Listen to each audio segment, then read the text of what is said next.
அளவுல கதத்தி ஆமென். ஸ்தோத்திரம் ஐயா.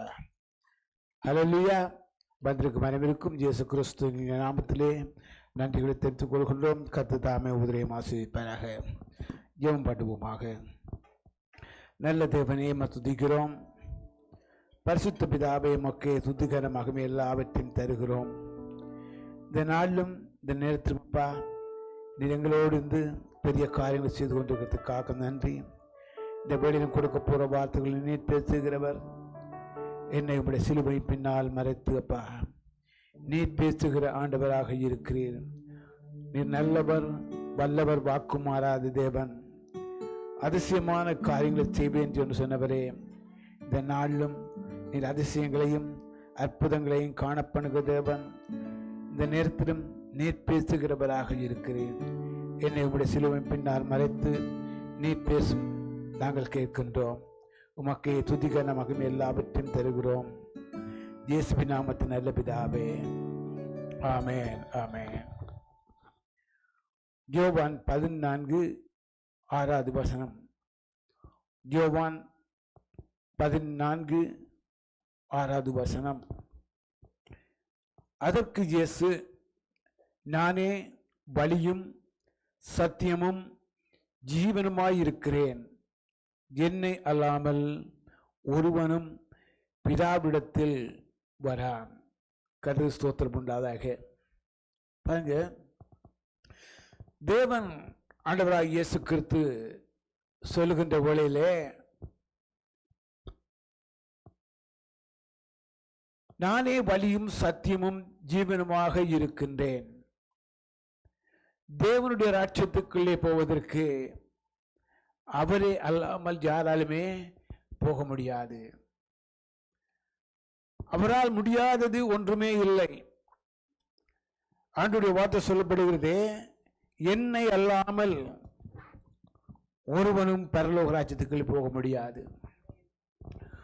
பூமியில வாழ்கின்ற நாளெல்லாம் நம்முடைய வாழ்க்கையில ஒரு தேசத்துக்கு போவதாக இருந்தால் பல வழிகள் உண்டு. நம்முடைய தேசத்துக்கு போவோமாக இருந்தால் அல்லது இந்தியா தேசத்துக்கு போவோமாக இருந்தால் பல வழிகளை கையாளுவோம். இந்த வழியாய் போனால் போகலாம், அந்த வழியாய் போனால் போகலாம்.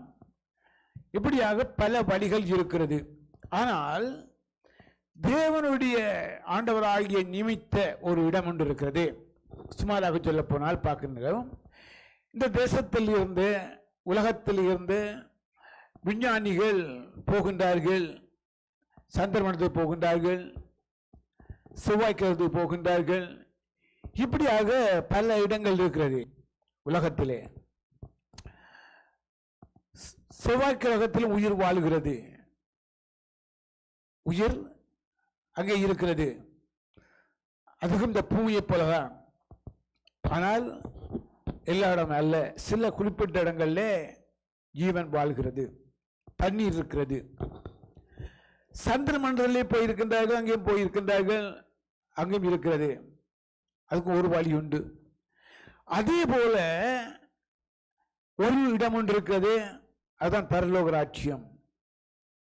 அங்கே யார் இருக்கிறார்? ஆண்டவராகிய இயேசு கிறிஸ்து, தூதர்கள், பிதா. இந்த பூமியை போலவே இருக்கிறது வேதத்தில் இருக்கின்ற சில காரியங்கள். சொல்லுகின்ற வழியில் பாருங்க, வேதத்திலே பார்க்கின்றோம் 7 7 7 7 என்று சொல்லப்படுகிறது.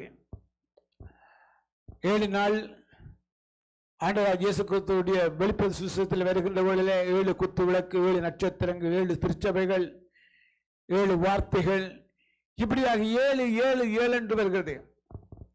அதே போல மண்டலத்தில் 7 இருக்கிறது.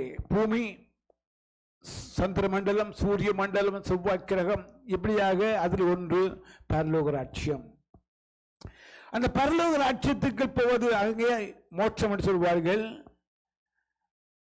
அப்படியான ஒரு இடத்துக்கு போவதற்கு பல சொல்வார்கள், நாங்கள் மோட்சத்துக்கு போகின்றோம் அல்லது நரகத்துக்கு போகின்றோம். 2 வழிகள், 2 இருக்கிறது.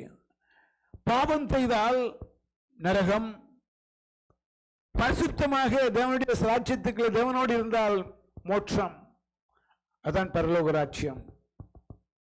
அந்த பரலோக ராஜ்யத்துக்கு போவதாக இருந்தால் ஆண்டவராக இயேசு கிறிஸ்து நானே வழியும் சத்தியமும் ஜீவனமாய் இருக்கிறேன், என்னை அல்லாமல் பிதாவிடத்தில் யாரும் போக முடியாது, யாரும் பெறார். அவருடைய அர்த்தம் என்னவென்பதை நாங்கள் சற்று தியானிக்க வேண்டும். ஆண்டவருடைய வார்த்தைகள் சொல்லுகிறது, நானே வழி, நானே சத்தியம். ஆண்டவராக இயேசு கிறிஸ்துக்கு பார்க்கின்ற ஒரு இடத்திலே ஒரு சீசன் இருக்கின்றார். தன்னுடைய குருவை காணவில்லை. தன்னுடைய குரு போன இடத்தை தேடிக்கொண்டே இருக்கின்றார். அந்த குரு எங்கே போய்விட்டார் காணவில்லை. சீசன் தவித்துக் கொண்டே இருக்கின்றார். கடைசியாக வருகின்ற போலே குருவனுடைய பாத படி இருக்கிறது, பாத அடையாளம். சீசன் என்ன செய்கின்றான்? அந்த பாத படியிலே தன்னுடைய காலை வைத்து வைத்து வைத்து போய்கொண்டே இருக்கின்றான். பல நாட்கள் சென்றது, கடந்து போய்கொண்டே இருக்கின்றான். போகின்ற வேளையிலே ஒரு இடத்திலே குருவார் அவர் இருக்கின்றார். அப்போ சொன்னார், குரு நீ எப்படி அப்பா என்னிடம் வந்தாய்? நீ எப்படி என்னிடம் வந்தாய்? நான் உனக்கு சொல்லவே இல்லை நான் போகிற இடத்தை. சீசன் சொன்னான், நீங்க சொல்லவில்லை ஆண்டவரே, ஆனால் நீர் வந்த பாதை இருந்ததே, அந்த பாதையிலே நான் காலை வைத்து வைத்து வந்தேன், உம்மிடம் வந்து சேர்ந்து விட்டேன். பாருங்க, தன்னுடைய குருவிடம் போவதற்கு ஒரு சீசன் முயற்சி செய்து அவருடைய பாதப்படியே போனாரே.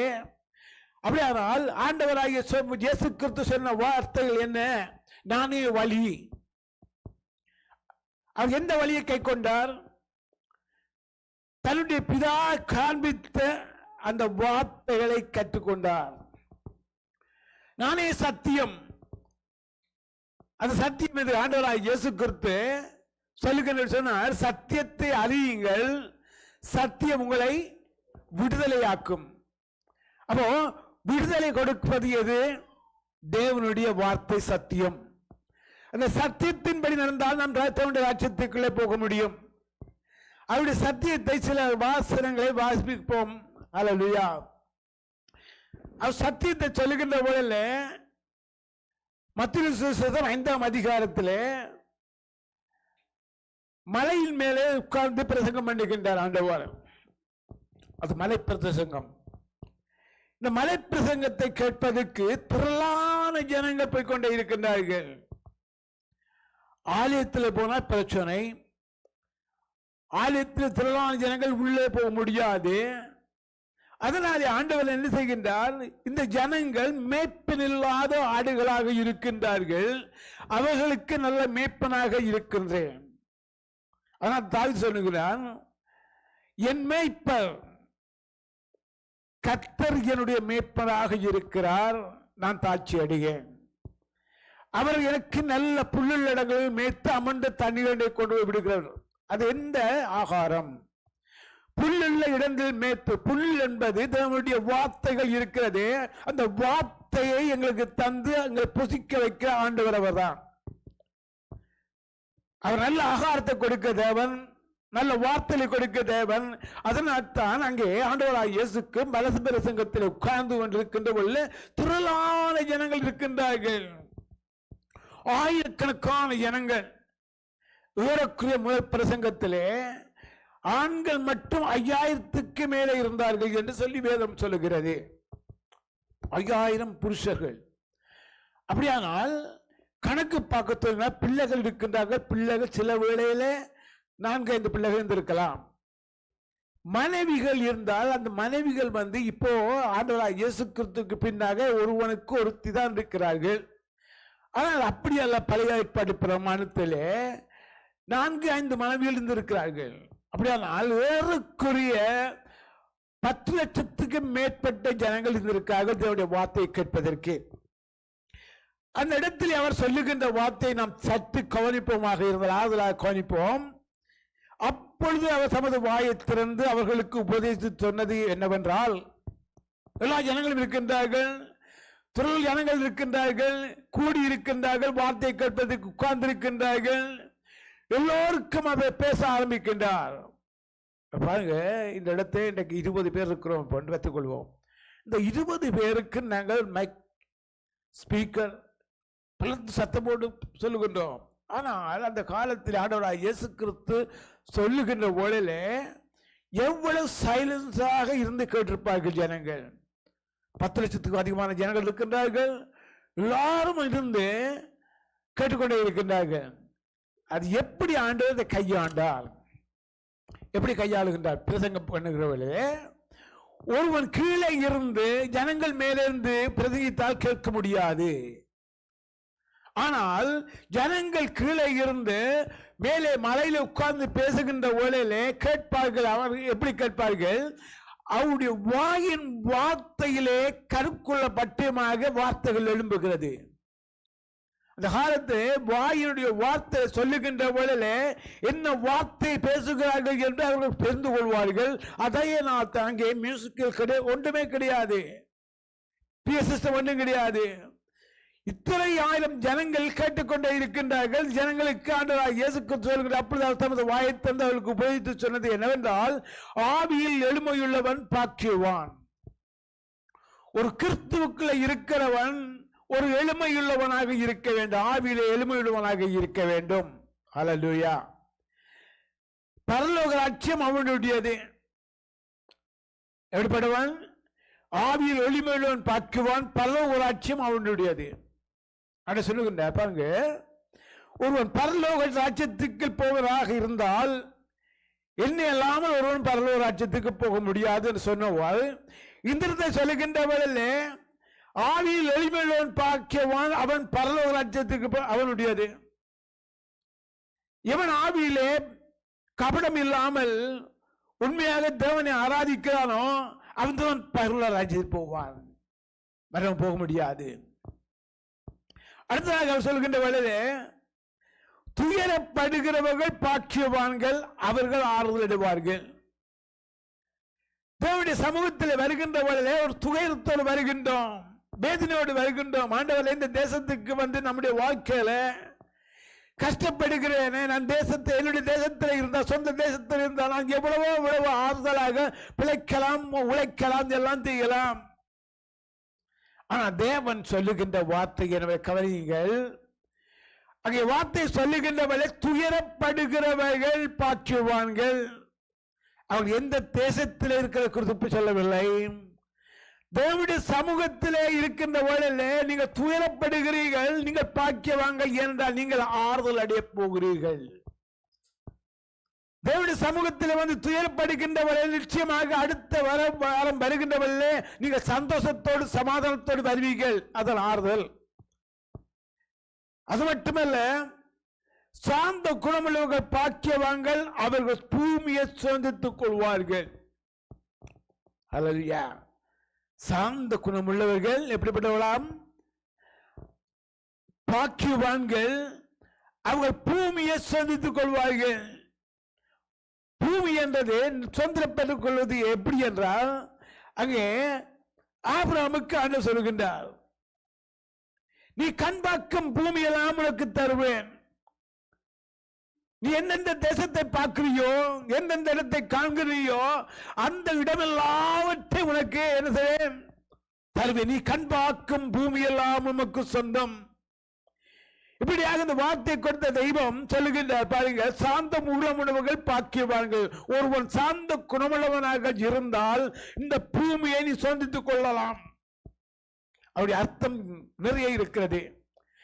நீ உன்னுடைய வாழ்க்கையில சுதந்திரம் இல்லாமல் கோபத்தோடு வெறுப்போடு பயங்கரமான குணாதிசயத்தோடு நடந்து கொண்டிருந்தால் நீ இந்த பூமியை சொந்தத்துக் கொள்ள முடியாது. உன்னுடைய உழைப்பு எல்லாவற்றையும் நீ கொண்டே வீணாக்கி கொண்டே இருக்கின்றாய். உன்னுடைய கோபத்தினாலே உன்னுடைய பணம் எல்லாம் யாருக்கு போகிறது? லோயருக்கு போகிறது. உன்னுடைய கோபத்தினாலே உன்னுடைய வாழ்க்கை வீணாய் போய் கொண்டிருக்கிறது. உன்னுடைய கோபதாபங்களினாலே உன்னுடைய குடும்பத்தில் சீரழிவு வந்து கொண்டே இருக்கிறது. அப்படியானால் உன்னுடைய குடும்பத்தில் நீ நடத்துகின்ற வேளையில் உனக்கு ஒரு சாந்த குணம் இருக்க வேண்டும். கணவனுக்கு மனைவிக்கு ஒரு உடன்படிக்கை இருக்க வேண்டும். பிள்ளைகளுக்கு முன்பாக நீங்கள் நடக்கின்ற வேளையில், பேசுகின்ற வேளையில் பிள்ளைகள் இருக்கிறார்கள், நீங்கள் பேசுகிற வார்த்தைகளை அவர் கற்றுக்கொள்வார்கள். மறந்து விடாதீர்கள். உங்களுடைய உள்ளத்தில் என்ன இருக்க வேண்டும்? சாந்த குணம் இருக்க வேண்டும். உன்னுடைய வாழ்க்கையில நீ நடக்கின்ற வழியில் உன்னுடைய சாந்த குணம் இல்லாவிட்டால் இந்த பிள்ளைகளுடைய வாழ்க்கை சிறடித்து போகிறது. கணவனுக்கும் மனைவிக்கும் என்ன வேண்டும்? ஒரு ஆலோசனை வேண்டும். நீதிமன்ற புத்தகத்தில் சொல்லப்படுகிறது, ஆலோசனை இல்லாத இடத்திலே ஜனங்கள் எல்லாம் சீர்கட்டு போவார்கள். ஜனங்கள் என்பது உலகத்தை குறிக்கிறது, அடுத்தது வீட்டை குறிக்கிறது, சபையை குறிக்கிறது. அப்படியானால் சாந்த குடும்பங்கள் பாக்கியவான்கள், அவர்கள் பூமியை சொந்தத்துக் கொள்வார்கள். நீதி மேல் பசித்தாகம் உள்ளவர்கள் பாக்கியவான்கள், அவர்கள் திருப்தி அடைவார்கள். நீதியின் மேலே எவன் தாகமாக இருக்கிறான்? சட்டத்துக்கு எவன் கீழ்ப்படுகின்றான்? சட்டத்துக்கு கீழ்ப்படுகின்றவல்ல கனடாவில் சரி, இந்தியா தேசத்திலும் சரி, இலங்கை தேசத்திலும் சரி, அந்த சட்ட திட்டங்களுக்கு நான் கீழ்ப்படுகின்றவர்களே நமக்கு ஆசீர்வாதம் பெறுகிறது. உதாரணத்துக்கு பார்க்கின்ற போல இந்த கனடா தேசத்தில் பார்க்கின்றோம், ரெட் லைட் இருக்கிறது. நாங்கள் ரெட் லைட்டை கடந்து போனால் ஆக்ஷன் வருகிறது. அடுத்தது என்ன இருக்கிறது? கமரா படம் எடுக்கிறது, வீட்டுக்கு அனுப்புகிறது. வீட்டுக்கு அனுப்புகின்ற $500 வருகிறது ஃபைன். அதோட மட்டும் 4 பாயிண்ட்ஸ் போகிறது. ஏனென்றால் நீங்க நீதிக்கு கீழ்ப்படியாதனாலே. அடுத்தது ஹைவேல ஓடுகின்ற போகின்றவளை 100 இருக்கின்றவளை 100 ஓடிக்கின்ற 95 போகின்றவள ஆபத்து இல்லை, பிரச்சனை இல்லை, நாம் சேஃப்டியாக போகின்றோம், சேஃப்டியாக எங்களுடைய பணத்தை வைத்துக் கொள்கிறோம். அதுக்கு மீறி 120 130 ஓடுகின்ற போல ஆக்சிடென்ட் ஏற்படுகிறது. அடுத்த போலீஸ் பிடிக்கின்ற போல என்னுடைய பாயிண்ட்ஸ் போகிறது, பணம் போகிறது. இது ஆண்டவர் கொடுக்கின்ற ஒரு ஆலோசனை. நம்முடைய வாழ்க்கை குடும்பத்துக்கு மட்டுமல்ல, பிள்ளைகளுக்கு கூட, திருச்சபைக்கு கூட, எங்க உலகத்தை ஆளுகளுக்கு கூட ஆலோசனை கொடுக்கிற ஒரு ஆலோசனை தகப்பன் நம்முடைய ஆண்டவராகிய இயேசு கிறிஸ்து. கர்த்தருக்கு ஸ்தோத்திரம் உண்டாவதாக. நீதி மேல் பசித்தாமல் பாக்கியவாங்க, அவர்கள் திருத்தி எழுவார்கள். இரக்கம் உள்ளவர்கள் பாக்கியவாங்கள், அவர்கள் இரக்கம் பெறுவார்கள். இரக்கம் எப்படி? மற்றவர்களை பார்த்து இறங்குகிறவர்கள், பிச்சைக்காரனை பார்த்து இறங்குகிறவர்கள், கஷ்டப்படுவதை பார்த்து இறங்குகிறவர்கள், வேதனையோடு கண்ணீரோடு பார்த்து அவர்களுக்காக ஜெபம் பண்ணுகிறவர்கள் இரக்கம் உள்ளவர்கள். நம்முடைய வாழ்க்கையும் இரக்கம் தகப்பன் தருகின்றார். இதயத்து சுத்தம் உள்ளவர்கள் பாக்கியவான்கள். திருச்சபையில் வருகின்ற போல தேவன் கொடுக்கின்ற ஒரு ஆறுதலான வார்த்தை, இதயத்திலே சுத்தம் உள்ளவனாக இருக்க வேண்டும். சுத்தம் இல்லாதவனாக ஏதோ ஒரு காரியத்தை செய்துவிட்டு நாம் ஆராதிக்க வருகின்றோம், மற்றோடு சண்டை செய்துவிட்டு ஆராதிக்க வருகின்றோம், மற்றோடு அங்கே சண்டை செய்துவிட்டு ஆராதிக்க வருகின்றோம், பார்க்கக்கூடாத காரியங்களை பார்த்துவிட்டு ஆராதிக்க வருகின்றோம். ஆராய்க்கின்ற வேளையில பல காரியங்களை சிந்தித்துக் கொண்டே இருக்கின்றோம். ஆராதனையிலே தேவனோடு இல்லை. நாம் ஆராதிக்கின்ற வேளையிலே தேவனோடு இல்லை என்றால் வேதம் சொல்லுகிறது, இதயத்தை சுத்தமுள்ளவன் பாக்கியவான், அவர்கள் தான் தேவனை தரிசிப்பார்கள், மற்றவர்கள் தரிசிக்கார்கள். அவங்க என்ன செய்கின்றார்கள்?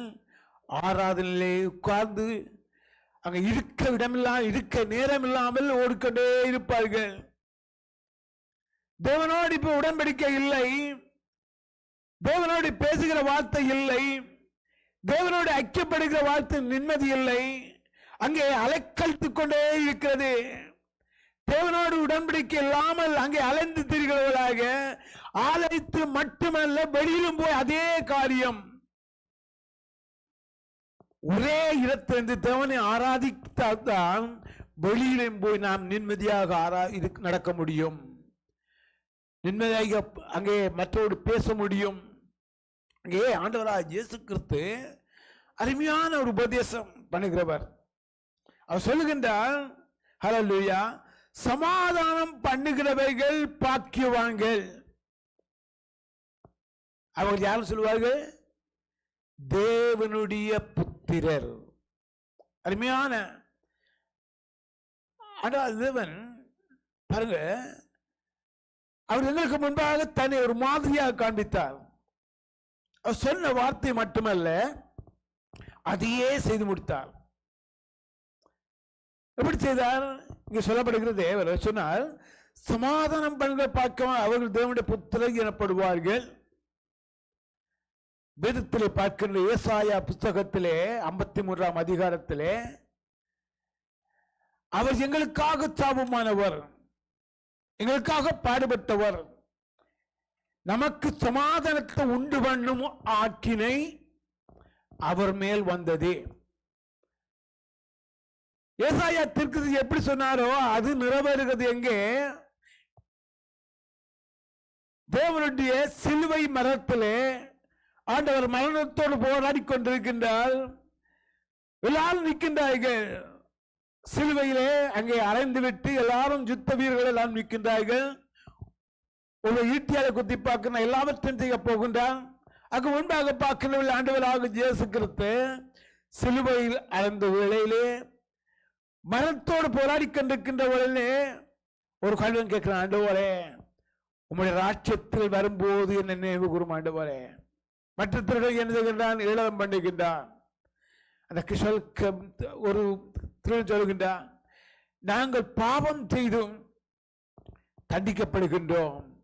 அவர் பாவம் செய்யாத ஒரு தேவன் தண்டிக்கப்படும், அதை குறித்து கவலை இல்லையோ? கடிந்து விட்டு சொல்ல, ஆண்டவரே உம்முடைய ராஜ்யம் ஒன்று இருக்கிறது ஆண்டவரே, அந்த ராஜ்யத்திலே நினைவு கூறும் என்று சொன்ன, இன்றைக்கு என் கூட பரதேசில் இருப்பாய், அதாவது பரலோகத்தில் இருப்பாய்.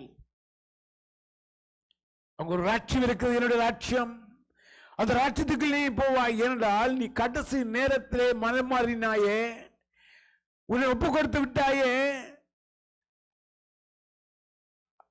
அவன் மன்னித்தது மட்டுமல்ல, தன்னை சிலுவையில் அறந்தவர்கள் கூட பார்த்தவர்களுக்கு ஆண்டவர்களும் தகப்பனும் சொல்கிற, ஆண்டவரே பிதாவே இவர்களை மன்னியும், ஒன்றுமே செய்யாதே ஆண்டவரே. அப்படிப்பட்ட இறக்குண குணமுள்ளவர், சமாதானம் பண்ணுகிற பாக்கியவான்கள், அவர்கள் தேவனுடைய புத்திரர் எனப்படுவார். அது மட்டுமல்ல, ஆண்டவராகி தேவன் சொல்லுகின்ற வழியிலே, உபதேசிக்கின்ற வழியிலே இவ்வளவு உபதேசத்தை சொல்லிக்கொண்டே வருகின்றார். மத்தேயு சுவிசேஷம் 5ஆம் அதிகாரம் 14வது வசனத்திலே மலைப்பிரசங்கத்தில் சொல்லுகின்ற வழியில் சொல்லுகின்றான், நீங்க உலகத்துக்கு வெளிச்சமாய் இருக்கிறீர்கள்.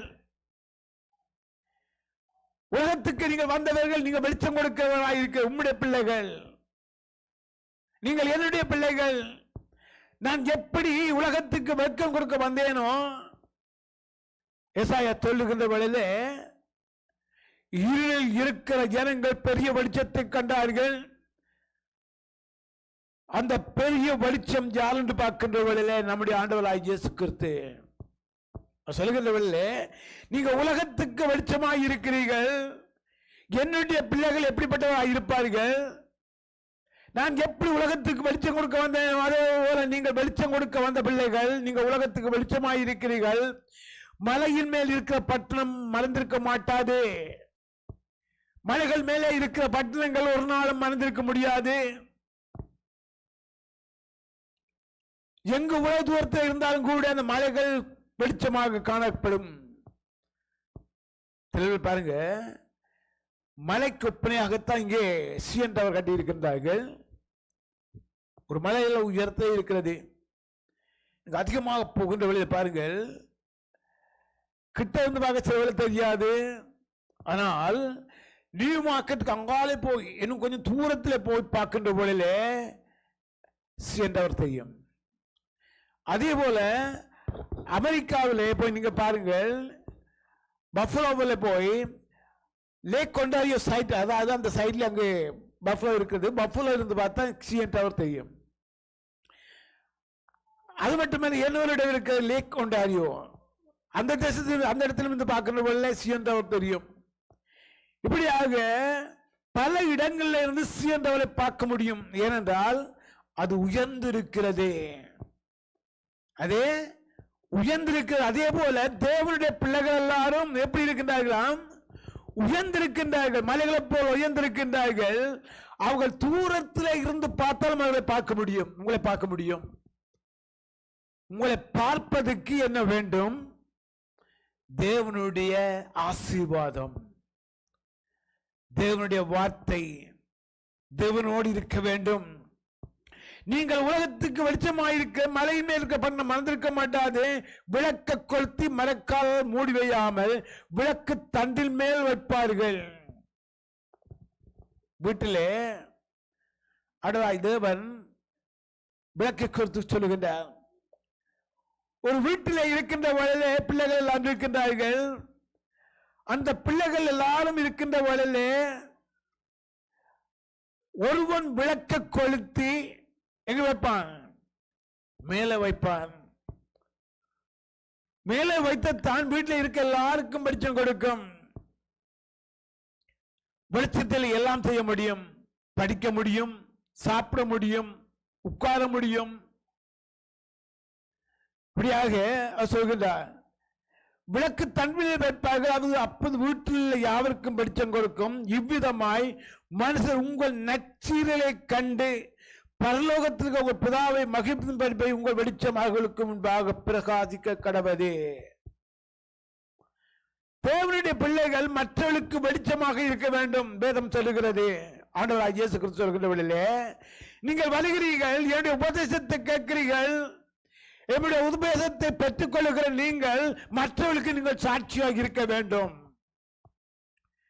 சாட்சி இல்லாதவராய் நீங்க இருக்கக்கூடாது. என்னுடைய வார்த்தைகளை நீங்கள் எப்படி கேட்கிறீர்களோ அப்படி அந்த வார்த்தையை கட்டி அதன்படி நடக்க வேண்டியவர்களாக இருக்கிறீர்கள். உபதேசம் எதற்கு? ஒரு மாஸ்டர், அதாவது ஆசிரியர் படிப்பிக்கிறது எதற்கு? ஆசிரியர் படிப்பிக்கின்ற வரையில மாணவன் கேட்கின்றான். ஒரு வகுப்பறை 40 பிள்ளைகள் படித்துக் கொண்டிருக்கின்றார்கள். ஆசிரியர் சொல்ல சொல்ல கேட்கின்றார்கள். அந்த 40 பிள்ளைகள் ஒரே ஜொப்ல இருக்க முடியாது, ஒரே பொசிஷன்ல இருக்க முடியாது, ஒரே வேலை செய்ய முடியாது. காரணம் என்ன? அவர்களுடைய மாஸ்டருடைய உபதேசத்தில் கேட்டவர்கள் அங்கே சிலர் கேட்டார்கள், சிலர் உத்தரவுக்காக கேட்கவில்லை, சிலர் ஏனோ தோன்று இருந்தார்கள், ஏனோ தோன்று படித்தார்கள். மாஸ்டர் எடுக்கின்ற வேலையில பார்க்க ஒருவன் 100 எடுக்கின்றான், ஒருவன் 90 எடுக்கின்றான், ஒருவன் 80 எடுக்கின்றான், இன்னும் ஒருவன் 20 மார்க் எடுக்கின்றான். கற்றுக் கொடுத்த ஆசிரியர், கேட்டுக்கொண்ட 40 பேர். இந்த 40 பேர்களும் ஒரே மார்க் பெற்றுக் கொள்ளவில்லை. ஏனென்றால் அங்கே அவர்களுடைய மாஸ்டருடைய படிப்பு டீச்சிங்கிலே கவனம் வைக்கவில்லை. ஏனென்றால் தேவனுடைய உபதேசத்தை கேட்டுக்கொண்டவர்கள் எல்லாரும் பரலோகத்துக்கு போகவில்லை. அதான் உதாரணம். தேவனுடைய வார்த்தையை சொல்ல சொல்ல சொல்ல கேட்டவர்கள் சிலர். ஆனால் இயேசு கிறிஸ்து ஊமை சொன்ன என்ன? விதைக்கிறவன் விதைக்க புறப்பட்டான். அவன் விதைக்கிலே சில விதைகள் எங்கே விழுந்தது? கற்பாறையிலே விழுந்தது. சில விதைகள் எங்கே இருந்தது? வழியருகே விழுந்தது. சில விதைகள் எங்கே இருந்தது? முள்ளுகளுக்கு விழுந்தது. சில விதைகள் மட்டும் நல்ல நிலத்தில் விழுந்தது. அந்த நல்ல விதை விதைத்த இடத்திலே அது முளைத்து பயிராகி நிறைய பலன் கொடுத்தது. அதான் கிறிஸ்தவன். எல்லாரும் பரலோகத்துக்கு போக முடியாது, கேட்க எல்லாரும் பரலோகத்துக்கு போக முடியாது. இவன் தேவனுடைய வார்த்தை உட்கொண்டு அதன்படி நடக்கிறானோ, இவ்விதமாய் மனுஷன் உங்கள் நக்கீழை கண்டு பரலோகத்துக்கு உங்கள் பிதாவை மகிமைப்படுத்தும்படி உங்கள் வெளிச்சம் அவர்களுக்கு முன்பாக பிரகாசிக்க கடவுது. நீங்கள் எங்க போகிறீர்களோ, எங்கே போகிறீர்களோ அங்கே போகின்றவளிலே நீ யார் என்பதை புரிந்து கொள்ள வேண்டும். அவர்கள் ஒரு நாள் ஒரு சம்பவத்தை சொல்லுகின்றேன். எங்களுடைய இடத்திலே, பிசினஸ் இடத்திலே நடந்த ஒரு சம்பவம். எங்களுடைய மகளுக்கு கார் வண்டி கொஞ்சம் காலம்தான். நல்ல நிசான், நல்ல வெள்ளை கார், சின்ன கார், 33,000 வாங்கிக்கு. 3வது வாரம் பின்னுக்கு கொண்டு விட்டுட்டு இருக்கின்றேன். ஒரு பக்கத்தில் இருந்த முஸ்லீம் பையன் அப்படியே கொண்டு பின் வாகனத்தை காரை உடித்து விட்டார். கொஞ்சம் டேமேஜ். இப்போ கொஞ்சம் ஆத்திரம் வந்தது. ஆனால் அவனுக்கு தெரியும் நாங்கள் கிறிஸ்தவர்கள். அவன் பயந்து வந்து சொன்னா, என்னுடைய கார் வந்து இடித்து விட்டது. நான் சொன்னேன், நாளைக்கு மகள் வருவாள், மகளோடு பேசு. நாளைக்கு மகள் வருவாள், மகளோடு பேசு. நான் சொன்னேன், என் மகளை அடுத்த நாள் இந்நேரம் வருவான், மன்னித்து விடு, ஒன்றுமே சொல்லாத விடு. அடுத்த நாள் வந்த மகளிடம் இருக்கின்ற வழியிலே நான் நிற்கின்றேன். நான் சொன்னேன், ஒன்றுமே செய்வேன் போ. ஆனால் செலவழிக்கின்ற அவர் கண்டிப்பாக more than 5,000 செய்ய வேண்டும். ஆனால் மன்னித்து விட்டோம். ஆனால் அன்றிலிருந்து இன்றைக்கு முஸ்லீம் என்பதல்ல, கிறிஸ்டியன் அல்ல, மனித நேயம் என்ன இருக்கிறாங்க, அங்கே அன்பாக இன்றைக்கு அன்பாக இருக்கின்றார். ஒவ்வொரு நாளும் காணுவேன், அவ்வளவு அன்பாக இருக்கின்றார். காரணம் என்ன? தேவனுடைய வார்த்தையின்படி நான் நடக்கின்ற வழியிலே இப்படியா கிறிஸ்தவர்கள் என்பதை அவர்கள் கற்றுக்கொள்வார்கள். அவருடைய குணாதிசயம் என்ன?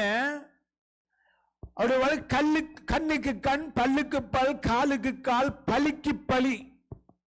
அவர்கள் கிறிஸ்தவன் அப்படி அல்ல. நீங்க உலகத்துக்கு வெளிச்சமாக இருக்கிறீர்கள். உலகத்துக்கு வெளிச்சம் கொடுக்க பிள்ளைகளாகத்தான் இருக்க வேண்டுமே தவிர இல்லாதவர்களாக இருக்கக்கூடாது. மத்திய விசேஷம் அதே அதிகாரத்தில் பாருங்க, 21வது வசனத்திலே, இன்றைக்கு இந்த மலைப்பிரதேசத்தோடு முடிக்கின்றேன். மீதியான காரியங்கள் அடுத்த வாரத்தில் பார்க்கலாம். மத்திய விசேஷம் அதே அதிகாரம் 21வது வசனத்தில் சொல்லப்படுகிறது.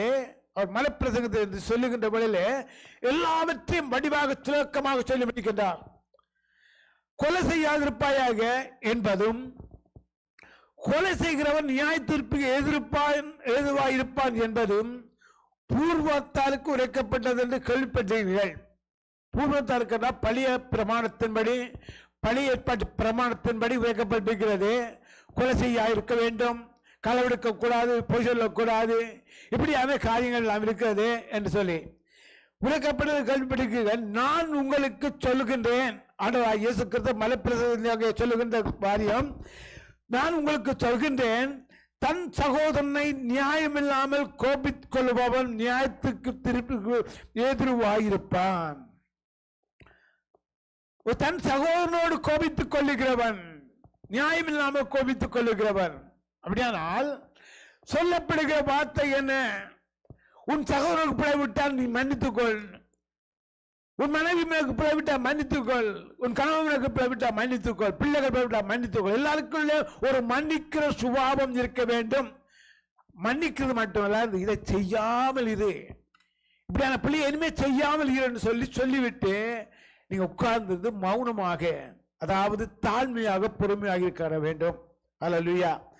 நான் உங்களுக்கு சொல்கிறேன், தன் சகோதரன் நியாயமில்லாமல் கோபித்துக் கொள்வன் நியாயத்திற்கு ஏதுவாயிருப்பான், தன் சகோதரனை வீடென்று சொல்கிறவன் ஆக்கினை சங்கத்துக்கு ஏதுவாயிருப்பான், மூடனே என்று சொல்கிறவன் எரிநேரத்துக்கு ஏதுவாயிருப்பான். ஆகையால் நீ பலிபிடத்தின் மேல் உன் காணி செலுத்த வந்து உன் பேரில் உன் சாதனுக்கு குறையுண்டென்று நினைவு கூறுவாயாக. அங்கேதானே பலிபிடத்தில் உன் காணிக்கை வைத்துவிட்டு போய் முன்பு உன் சாதனோட ஒப்புதாகி பின்பு வந்து உன் காணிக்கை செலுத்து.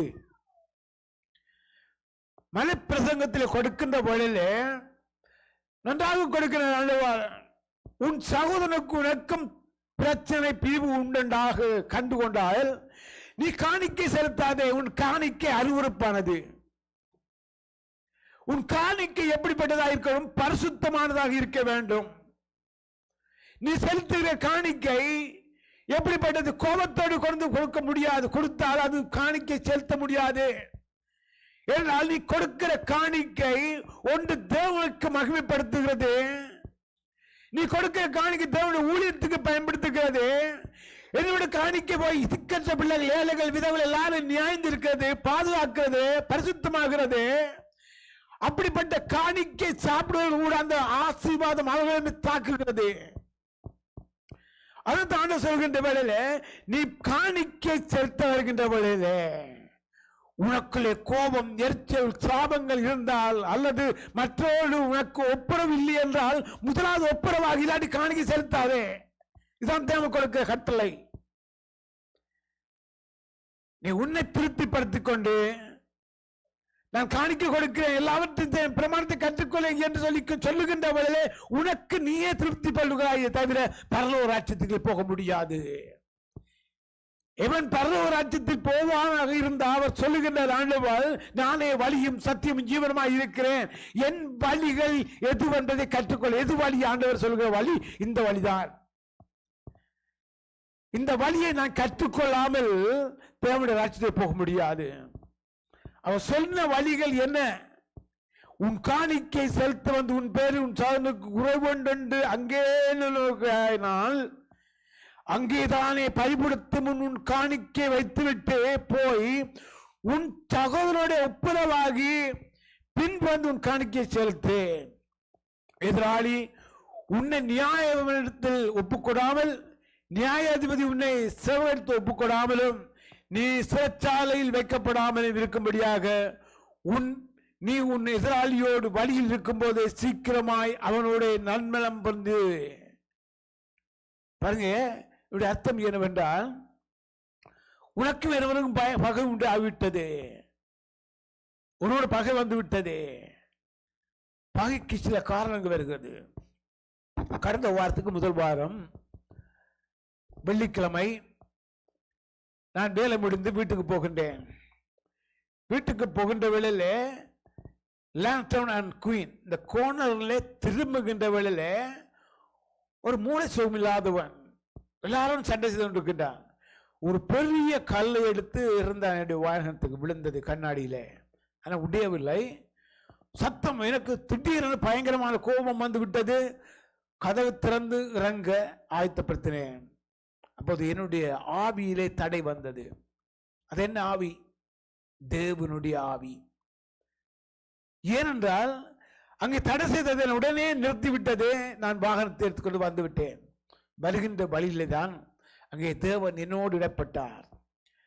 நீ தட்சம் இறங்கி அவனுக்கு அடித்திருந்தால் அல்லது அவனோட போராடி இருந்தால் அவன் பைத்தியக்காரன், உன்னை என்ன வேணும்னா செய்யலாம். அப்போ ஏன் அந்த வார்த்தை எனக்குள்ளே வந்தது? அந்த இடத்துல நான் என்னை ஒப்பு கொடுத்தபடியினாலே நான் தப்பித்துக் கொண்டேன்.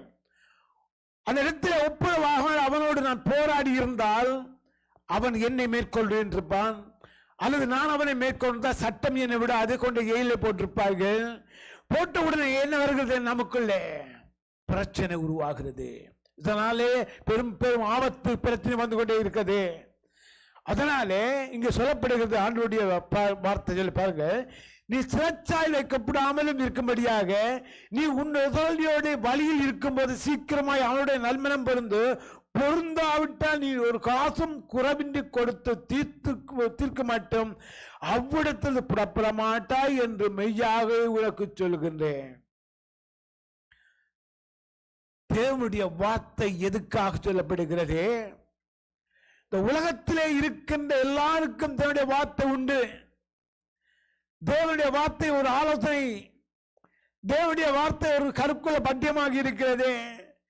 தேவனுடைய வார்த்தை கற்றுக்கொள்ளுகிற ஒரு நாளும் குறைவில்லாமல் வாழ்வான். அவன் தான் தேவனுடைய ராஜ்யத்தில் போக முடியுமே தவிர மற்றன் கர்த்தாவே கர்த்தாவே என்று கதறினாலும் ஆண்டவர் இயேசுக்கு சொல்வார், நான் உங்களை என்ன செய்யேன்? அறியேன். நீ கதறலாம், எல்லாவற்றையும் செய்யலாம். அப்படி சொல்லுங்க சொல்வார், நான் உங்களை அறியேன்.